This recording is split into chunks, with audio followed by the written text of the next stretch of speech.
Psalm 53 is meant to confront all of us. All of us forget God. All of us have moments where we ignore His existence.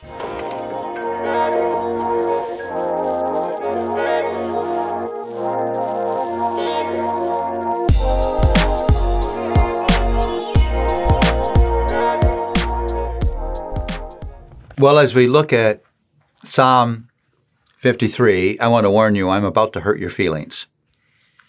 It's a humbling psalm, to say the least. I'm going to title this psalm, The Ultimate Pandemic. Psalm 53 is almost identical to Psalm 14, and that's important because that's not an editorial error. Like, the editor made a mistake and repeated a psalm. That's divine intention. What Psalm 14 and Psalm 53 talks about is so important that God says, I'm going to give a little bit of time in between these two psalms, and then I'm going to repeat it again because these people need to hear this. What Psalm 53 discusses is the fool. Now, here's what's so important to understand about Psalm 14 and Psalm 53. When God discusses the fool, He is not pointing out a certain class of people who are just losers. They don't get it. A certain class of people that are different from you and me, a wise people that we are. This psalm is about everyone.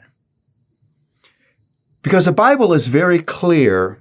You get this in Proverbs and Romans 3, that sin does something to all of us. It reduces all of us to fools.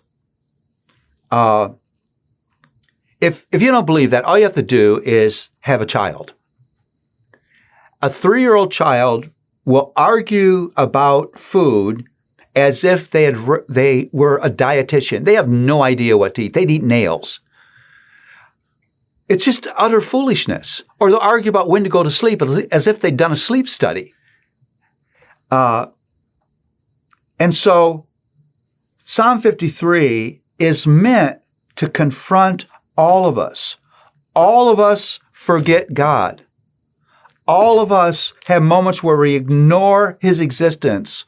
All of us live like there's no such thing as God.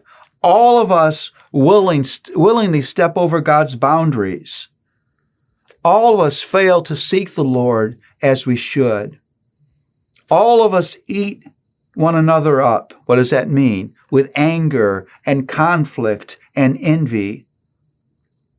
All of us fail to call upon the God, giving way to self-sufficiency and self-righteousness and the denial of need. You see, this psalm is not about an intellectual, philosophical atheism. It's about the practical atheism of street-level God forgetfulness. Let me say that again. It's about the practical atheism of God forgetfulness. The fool says in his heart, there is no God. They are corrupt, doing abominable iniquity. There is none who does good. God looks down from heaven on the children of man to see if there are any who understand, any who seek after God. They have all fallen away. Together have become corrupt. There is none who does good, not even one. Hard words to hear.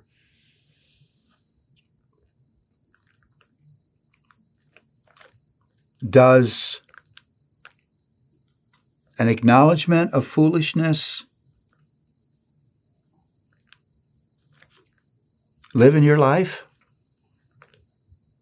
Does acknowledgement of God shape your identity, your choices, your words, your action? Does it shape the way you approach your marriage, your parenting, friendship, work, university, money, sex, whatever? Or is there evidence of God forgetfulness in you that causes you to say things you shouldn't say, to do things you shouldn't do, to want things you shouldn't want. There is hope for us. 2 Corinthians 5:15 says that Jesus came so that those who live would no longer live for themselves. Jesus came to rescue fools from themselves.